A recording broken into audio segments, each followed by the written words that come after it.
নজর রাখবো পরবর্তী সংবাদে।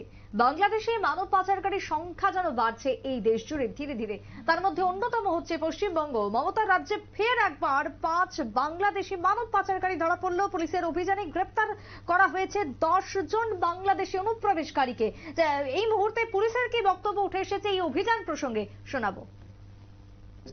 ইমিগ্রেন্টসরা এদিকে ক্রস করছে বিভিন্ন রকম টাউন্সকে, তার এগেনস্টে আমাদের রানাঘাট পিটিতে স্পেশাল ড্রাইভ কিন্তু লঞ্চ আছে। তার জন্য আমরা বিভিন্ন সময় জয়েন্ট রেড করছি, বিভিন্ন ইন্টিগ্রেশন ইউজ করে।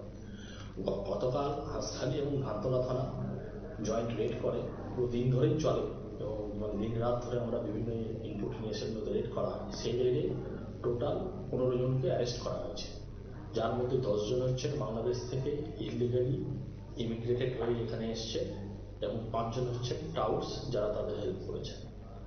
এইভাবে আমাদের ধানতলা থানাতে 2 জন টাউটস অ্যারেস্ট হয়েছে হাঁসখালিতে, আর ধানতলা থানাতে 13 জন টোটাল গ্রেপ্তার হয়েছে।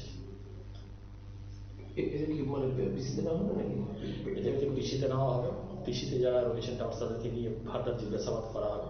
কারণ এখানে যে আমাদের ধানতলা থানাতে যে অ্যারেস্ট করা হয়েছে সেটা মোটামুটি আমরা তত্ত্বফুলিয়া জিপি এবং যুগল বিশ্ব জিপি বিভিন্ন জায়গা থেকে তাদের ধরেছি এবং তাতে মোটামুটি যেমন আমরা বরণবেড়িয়া এরিয়া থেকে যাদের ধরেছি তার থেকে 4 জন বাংলাদেশি এবং 2 জন টাউটস আছে এবং 4 জন বাংলাদেশি মধ্যে 1 জন পুরুষ, 2 জন মহিলা এবং 1 জন মাইনার রয়েছে। তো যারা মহিলারা রয়েছেন, মাইনার রয়েছেন, তারা সকলে নোয়াখালী থেকে বিলং করছেন এবং বাংলাদেশের, এবং যিনি মেল রয়েছেন তিনি মাগুরা ডিস্ট্রিক্ট থেকে বিলং করেছেন। তো এরা এখানে 2 দিন আগে এখানে ক্রস করে এখানে বিভিন্ন জায়গায় লুকোনোর চেষ্টায় ছিল, তারপরে টাউন্সের হেল্প নিয়ে যাচ্ছিল, সেই সময় আমাদের পুলিশ ওদের ধরেছে। ঠিক একই রকম ভাবে কানিগঙ্গনীতেও ঠিক তাই, এখানে আমাদের দেখা গেছে যে যেসব জেলা থেকে আপনারা শুনলেন পুলিশের বক্তব্য। বাংলাদেশের একাধিক অবৈধ অনুপ্রবেশ চলছে বাংলাদেশ থেকে এবং তার সাথে ধরা পড়ছে একের পর এক মানব পাচারকারী। তবে কলকাতার বুক থেকে আরো একবার ধরা পড়েছে মানব পাচারকারী। মাথাদের কেন ধরতে পারছে না বা ধরার জন্য আর কি কি পদক্ষেপ রয়েছে? টেলিফোন লাইনে রয়েছেন সাংবাদিক অঞ্জন শুকল। অঞ্জন দা, এই যে মমতার রাজ্য থেকে একের পর এক পাচারকারীরা উদ্ধার হচ্ছে, ধরা পড়ছে, তার সাথে বাংলাদেশের অনুপ্রবেশ সেটাও কিন্তু রয়েছে, মাথাদের কেন গ্রেপ্তার করতে পারছে না এখনো পর্যন্ত পুলিশ? কি বলবে? দেখো, গতকাল রাত্রে বিশেষ অভিযান চালিয়ে রানাঘাট পুলিশ, ধানতলা থানা, হাঁসখালি থানার পুলিশ অবৈধভাবে অনুপ্রবেশ করার অভিযোগে 10 জন বাংলাদেশের নাগরিককে গ্রেপ্তার করেছে। মজার ব্যাপার হলো 5 জন ভারতের দালালকে গ্রেপ্তার করেছে। আমরা কিন্তু কয়েকদিন আগে গত সপ্তাহে খবর করেছিলাম, আমাদের চ্যানেল মারফত কিন্তু জনসাধারণকে জানিয়েছিলাম যে সাগর বিশ্বাস হচ্ছে নদিয়ার দালালের মূল চক্রী।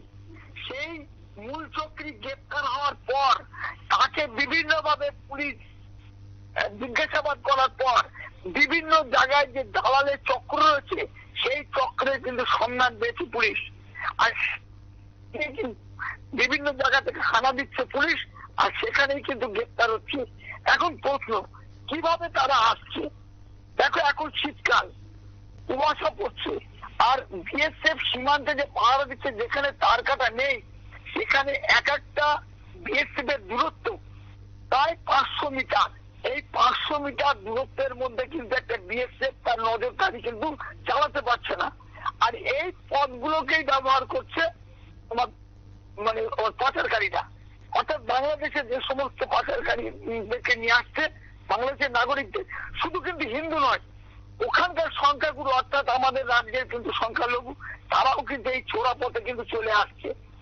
আসার পরে সবচেয়ে উল্লেখযোগ্য বিষয়, বাংলাদেশ থেকে আসার পরে যখন ধরা পড়ছে তখন তারা বলছে যে আমরা কাজের সন্ধানে আসছি।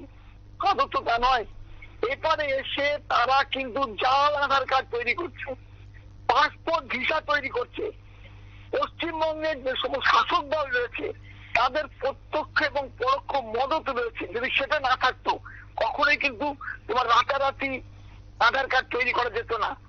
যার সার্টিফিকেট করছে রেশন কার্ডে, রেশন নাম তুলছে, আমরা নিজেদের মানে যারা পশ্চিমবঙ্গে বসবাস করে নাগরিক, তারা কিন্তু একটা রেশন কার্ড করতে গেলে দিনের পর দিন ঘুরে আসতে করতে পারছে না, একটা আধার কার্ড করতে গেলে করতে পারছে না। কিন্তু সামান্য 5,000 টাকা দিলেই মিলে যাচ্ছে কিন্তু সীমান্তের নাগরিক যারা আসছে তাদের কাছে আধার কার্ড বানিয়ে ফেলছে। আর যদি তুমি 1000 টাকা দাও, আরো 5000 বা 10,000 টাকা দাও, তাহলে তোমার কিন্তু পাসপোর্ট ভিসাও তৈরি হয়ে যাচ্ছে। এই যে মূল চক্রী, কারা দেখে, এসডিও দেখেন, পুলিশ প্রশাসন দেখেন, তারা কিন্তু তাদের প্রত্যক্ষ এবং পরোক্ষ মদতের জন্যই কিন্তু এরা কিন্তু অনুপ্রবেশ বাড়ছে। তো সেই জায়গায় একের পর এক এই যে অনুপ্রবেশ, তাকে রোখার জন্য কি আগামী দিনে কোনো পদক্ষেপ গ্রহণ করবে আদৌ পুলিশ, কি মনে হয়? দেখো, যেহেতু এই পথ দিয়ে কিন্তু পশ্চিমবঙ্গে বিভিন্ন জায়গায় সন্ত্রাসবাদীরা আশ্রয় নিয়েছে, এই পথ দিয়ে, এখানে তো আকারের সীমান্ত নেই, সেইগুলো বাদ দিয়ে নদিয়াতে আমরা 1 মাসের মধ্যে দেখেছি প্রায় 72 জন গ্রেপ্তার হয়েছে। এর মধ্যে কিন্তু বাংলাদেশের সংখ্যাগুরুরা রয়েছে, এবং তার মধ্যে উল্লেখযোগ্য জঙ্গি সংগঠন, অর্থাৎ বাংলাদেশের যে জঙ্গি সংগঠন জামাতুলের সদস্য, তারা কিন্তু গ্রেপ্তার হয়েছে। আর পশ্চিমবঙ্গ কিন্তু এদের আশ্রয়স্থল। দেখো, কাশ্মীরের পুলিশ এসে পশ্চিমবঙ্গ থেকে গ্রেপ্তার করে নিয়ে যাচ্ছে জঙ্গিদেরকে, আসাম থেকে এসে গ্রেপ্তার করে নিয়ে যাচ্ছে, কিন্তু পশ্চিমবঙ্গের পুলিশ কিন্তু তাদের নেগাল পাচ্ছে না।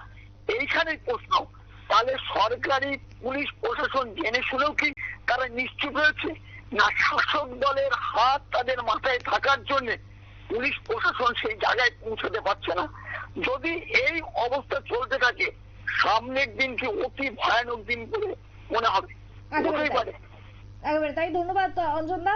অর্থাৎ এই মুহূর্তে দাঁড়িয়ে পশ্চিমবঙ্গ ভয়ঙ্কর একটা সম্মুখীন রয়েছেন, ভয়ঙ্কর সতর্ক বার্তা, এবং তার সাথে শুধু পশ্চিমবঙ্গ নয়, ত্রিপুরাও তাই একই রকম জায়গায় রয়েছে। কারণ প্রত্যেকটা দিন এই সীমান্তকে কাজে লাগিয়ে অবৈধ পাচারকারীরা যেরকম ভাবে তাকে কাজে লাগিয়ে মানব পাচার চালাচ্ছে, তার সাথে অনুপ্রবেশ ঘটছে, দালাল চক্রের এই মুহূর্তে একটা বড়সড় ব্যবসায় পরিণত হয়েছে এই পাচার। তবে এই পাচারকে রোখার জন্য আগামী দিনে প্রয়োজন রয়েছে আরো অধিক পরিমাণে সতর্ক হওয়া, বিএসএফ কে আরো অধিক পরিমাণে কঠোর হওয়া, এবং তার সাথে পুলিশকে এই ব্যাপারে একেবারে কঠোর পদক্ষেপ গ্রহণ করার দাবি উঠে আসছে এই মুহূর্তে আন্তর্জাতিক বিশেষজ্ঞ মহলের। ছোট্ট বিরতির পর ফিরবো, সঙ্গে থাকুন।